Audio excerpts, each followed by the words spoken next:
All right, we're going to continue with our read aloud. A funny thing, I think Mrs. Martinez was tired yesterday because I read 14 all over again, didn't I? Sorry about that, guys. And guess what? Nobody said anything to me about it. So I appreciate you being patient with me. Let's see if I can find a way to make that so you can see it better. All right. So we're going to read about DJ. DJ skipped up the 30 flights of stairs to Mrs. Jewell's room. He was grinning from ear to ear, from nose to chin, from here to there, and back again. "Hey, DJ!" Todd shouted. "Glad to see you." Todd was a pushover for smiling faces.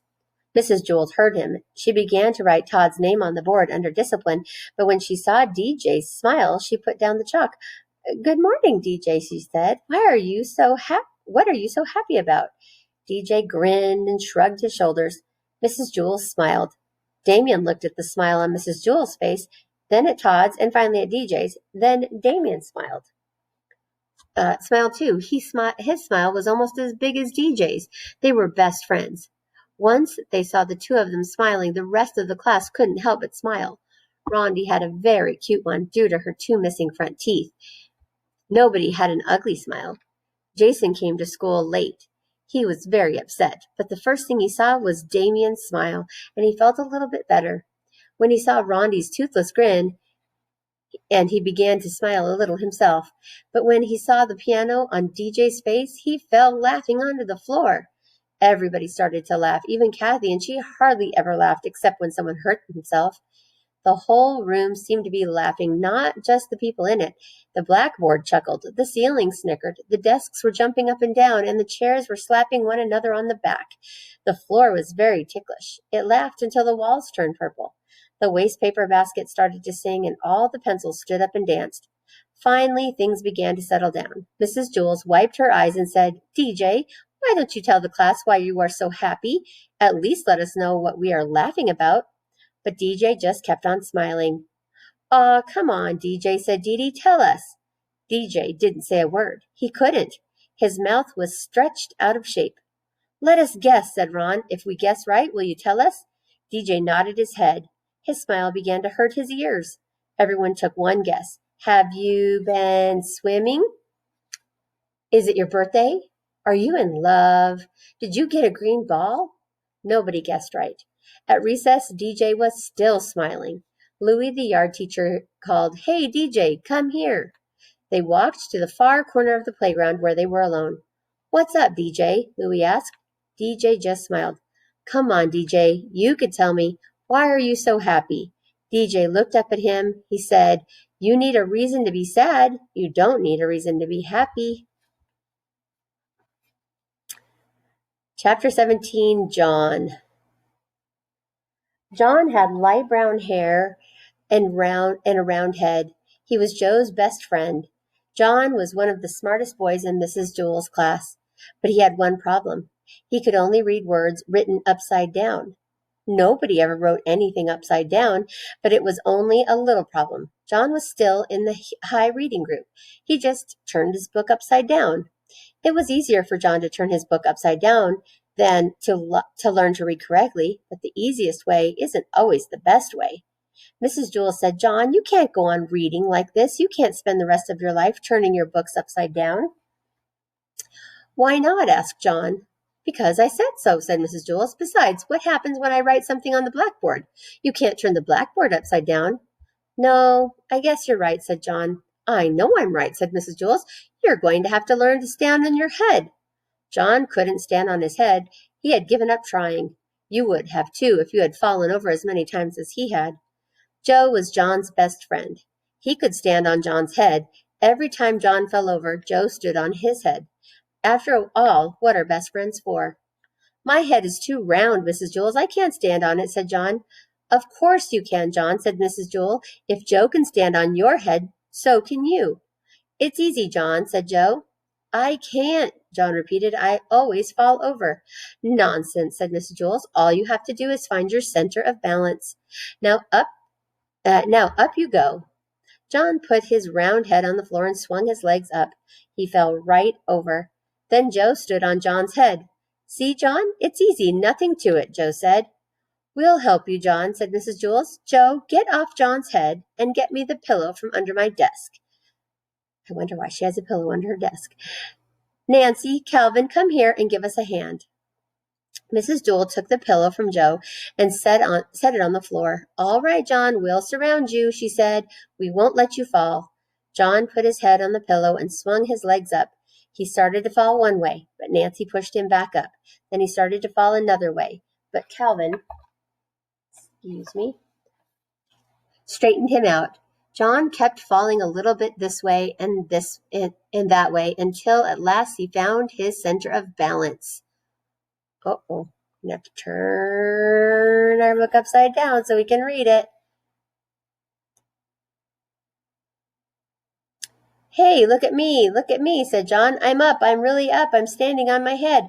I found my center of balance. It's beautiful. I can read the blackboard. Hey, Calvin, bring me a book, and you don't have to turn it upside down. Ha ha.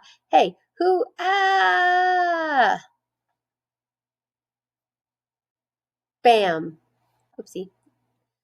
Bam. While Calvin went to get the books, John fell flat on his face. You better stay off my head, Joe, he warned. Are you all right, John? Asked Mrs. Jules. Yes, I think so. I feel a little funny. Hey, I can still read the blackboard, and I'm not upside down. I can read right side up now.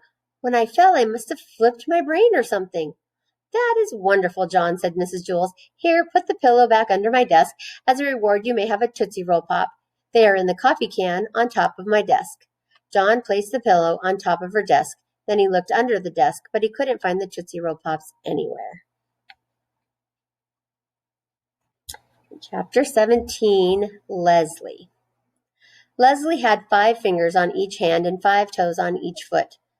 For each hand she had an arm, and for each foot she had a leg. She was a very lucky girl, and she had 2 lovely long brown pigtails that reached all the way down to her waist. When Mrs. Jules asked a question, Leslie could raise one of her hands. When Leslie was adding, she could count on her fingers. When Paul pulled one of her pigtails, she could kick him with one foot while standing on the other. But Leslie had one problem.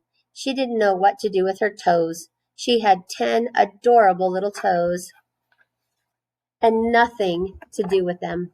As far as she could tell, they served no useful purpose. Suck your toes. That's what I do, said Sherry. But Leslie's foot wouldn't reach her mouth. Well, that's all toes are good for, said Sherry. She put her foot in her mouth and went to sleep. No, thought Leslie, they must be good for something. They just have to be. During recess, she asked Dana, Dana, what do you do with your toes? I scratch the back of my legs, said Dana. First, I scratch my left leg with my right foot, and then I scratch my right leg with my left foot. But my legs don't itch, said Leslie. That's good, said Dana. In that case, you can scratch my legs. With your help, I can scratch both legs at the same time. No, never mind, said Leslie. She walked up behind Louis, the yard teacher, and hopped on his shoulders. Louis, said Leslie, I don't know what to do with my toes. Louis tugged her foot. Yes, that is a serious problem, he said, but I'll tell you what I'll do. I'll take them off your hands for you, or rather your feet. Just cut them off and give them to me. What? Asked Leslie. You want me to, you don't want them, so I'll take them, said Louis. You won't have to worry about them ever again. No, said Leslie. I'll give them to Miss Mush, said Louis. She can make little hot dogs out of them. Miss Mush was the lunch teacher. No, I'm not going to give my toes away, said Leslie. All right, said Louis. I'll give you a nickel apiece for them. No, you can't have them, said Leslie. Why not? Louis asked. They're no good to you anyhow, and think of all you can buy for 50 cents. The bell rang. I'll think it over, said Leslie. She ran back to class. Mrs. Jules, said Leslie, I don't see any reason for keeping my toes. Oh, Leslie, I'm sure there are lots of good reasons, said Mrs. Jules. Well, I can't think of any. My legs don't itch, and I can't get my foot in my mouth. Louis offered me a nickel apiece for them, and it seems to me like a good deal, but I wanted to check with you first. I think Louis was pulling your leg, said Mrs. Jules. No, said Leslie, he was pulling my toes. What would he want with your toes? Asked Mrs. Jules. I don't know, said Leslie, but if he was willing to give me 5 cents apiece for them, then I'm going to take him up on it. That's 50 cents. At lunch, Leslie walked up to Louis. Okay, Louis, She said, "You can have my toes for a nickel apiece. That will be 50 cents. Not so fast, said Louis. Let me look at them first. Leslie took off her shoes. Yes, yes, said Louis. The big ones are good, and the ones next to them. But the most I'll give you for the rest of your toes is 3 cents each.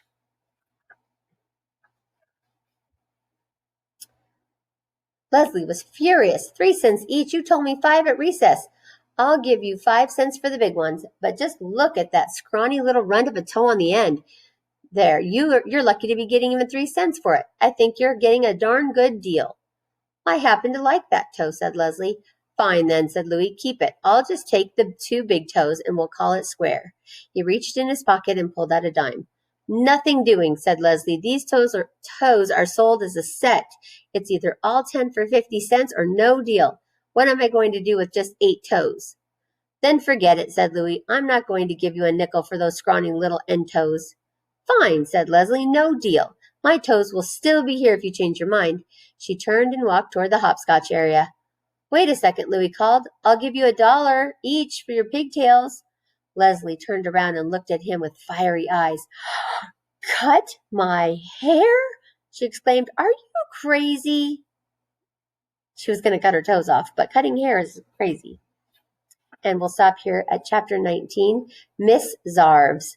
There is no Miss Zarves. There is no 19th story. Sorry. Get it? Story for each floor on the school and story for this book. Miss Zarves. Okay, we'll start on 20 tomorrow with Kathy. All right, I hope you guys are enjoying our book.